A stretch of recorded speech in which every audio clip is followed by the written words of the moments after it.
What's going on, guys? Back at it again, another video. Hit subscribe button, like, comment, and share, and all that good stuff. And in this video, I'm gonna be going over some things you guys should know before getting into OCS, so stay tuned for more. So in this video, I'm gonna be covering 3 different aspects of OCS. One is gonna be a misconception about OCS, also some fine print stuff about OCS, and also when you're in OCS, what is something that you guys should focus on while you're there. This is gonna be good for active duty, 09 Sierra. It is maybe beneficial for in-service people or prior service.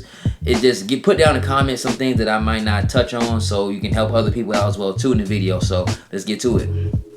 So first, I'm gonna go over the common misconception, and this was a pretty mixed review when I was in OCS. This is in basic training and also in HSC, which is pretty much that gap before you go into the next class. So some were saying that OCS was a gentleman's course, some were saying it wasn't. I'm gonna tell you this firsthand. It's not a gentleman's course. Gentleman's course is pretty much in the sense of where you gotta purposely try to fail OCS. They're gonna try to accommodate you to make sure that you get you through and pass.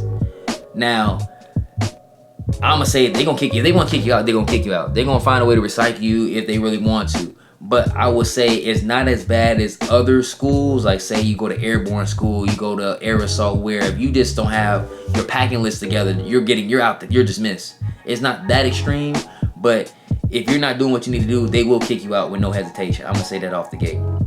But they are kind of accommodation with some of the classes, depending on what company you're in. Say like coursework and stuff like that, they will try to not give you the answer, but try to make sure that you pass in that aspect. Before it's doing like the grab requirement stuff, like like the stick lane, history and stuff like that, you're gonna have to really get after it to pass. Or you're getting up out of recycle or dismissed, they will not hesitate to send that packet off and send you off. And speaking of packet, this is something that I didn't personally know before going into the Army or just OCS in general. I didn't know this until when I went to Delta in week 4. So that's pretty much 8 weeks in OCS. This is when I figured out this was the same case. If this is for 09 Sierras, if you don't know this before you even sign that contract, well, you'll still be fine, but I'm just letting you guys know. If you get dismissed from OCS, I'm letting you know, if you get dismissed, which you can fail 2 events, you can't fail 2 events twice. So if you fail history one time, you can't fail history again. You can fail, I think, up to 4 times. You can get recycled up to 4 times before they kick you out. But it can be different events. But 2 times for the same event, you're out of there. You get sent to AIT.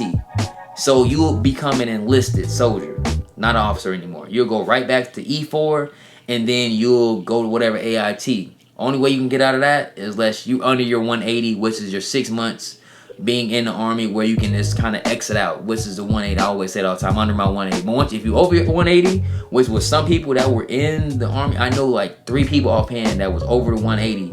Guess where they went? Straight to enlisted. AIT, bam, just like that.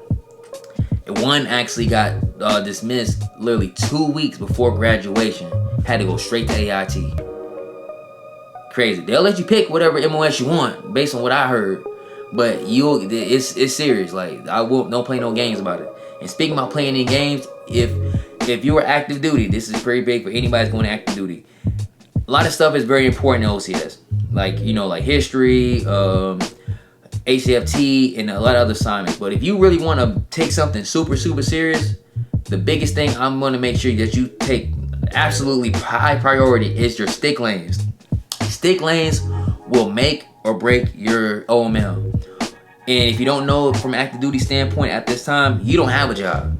So whatever you're slotted at and whatever's available, that's where your MOS is gonna be. So if you're ranked 7, you can probably pick your top 2 choices. But if you're at 34, you're probably gonna be at your 5, 6, 7, unless you're picking a non-popular branch to choose from. So here's where it gets a little, like, here's why stick lane is very important, because even with everything being done, you can be everybody's going to be pretty tight knit. So say from probably like rank 6 overall all the way to probably like 70 something. They can be 0.5 OML away from being top 6 to 75. It can be that close.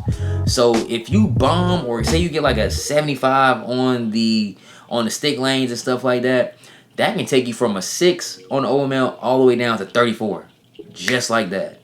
And that's the difference between if you want to do infantry, That's like a popular branch. If you want to do MI, you want to do cyber and stuff like that, to you going FA. With FA, I'm not saying it's bad, but it's not the most popular MOS to choose from, or ADA and stuff like that. And then you're gonna be miserable until you have to rebranch 4 years later. Or it's also a way you can pick another branch, but I'd say that for another video. But more than likely, 9 out of 10, that's probably gonna be the branch you're gonna be in. But I would say stick lanes is very important. That if you gonna pay attention to anything that you do, make sure stick lanes is a high focus on there. I would say another common thing about OCS that you should know: you don't run nothing. I'm gonna let you guys know you don't run nothing. I would say the NCOs, this is the first time that I learned that lieutenants don't have any real merit in the Army. And when I say merit, of course you got authority, of course you're responsible and stuff like that, but as far as conducting operations, the NCOs are pretty much taking care of that. That was the first time that I kind of experienced that, where you're being delegated to, and you're seeing what the NCOs are doing behind the scenes to make things happen. So a lot of times that when I thought that you're going to be in charge, you're going to be dictating this, hey, not dictating, but you're going to be commanding this, commanding that, that's not going to be the case. I'm just telling you that right now. It's not going to be the case. NCOs are pretty much going to be pretty firm and standing on what's going on. They're going to set the rules. They're going to set the expectations. They're going to be ones that going to give you the spot reports. The lieutenants will be there, but they're not going to be very as active in your day-to-day like the NCO. So I would say just keep that relationship. But I'm just letting you know that dynamic is very opposite of what I thought before I got into the Army as well. NCOs pretty much rule the whole entire situation as far as the direct interactions, for sure. That's why when you go to OCS, the first sergeant's pretty much, it's a thing called top 3, where you're gonna have a company commander, XO, and the first sergeant. And you'll think the company commander will be the high ticket person to do so, but everybody's gonna be running to first sergeant about everything. They're gonna be the voice. They're gonna be setting the tone of the top 3 things, what things gonna get executed.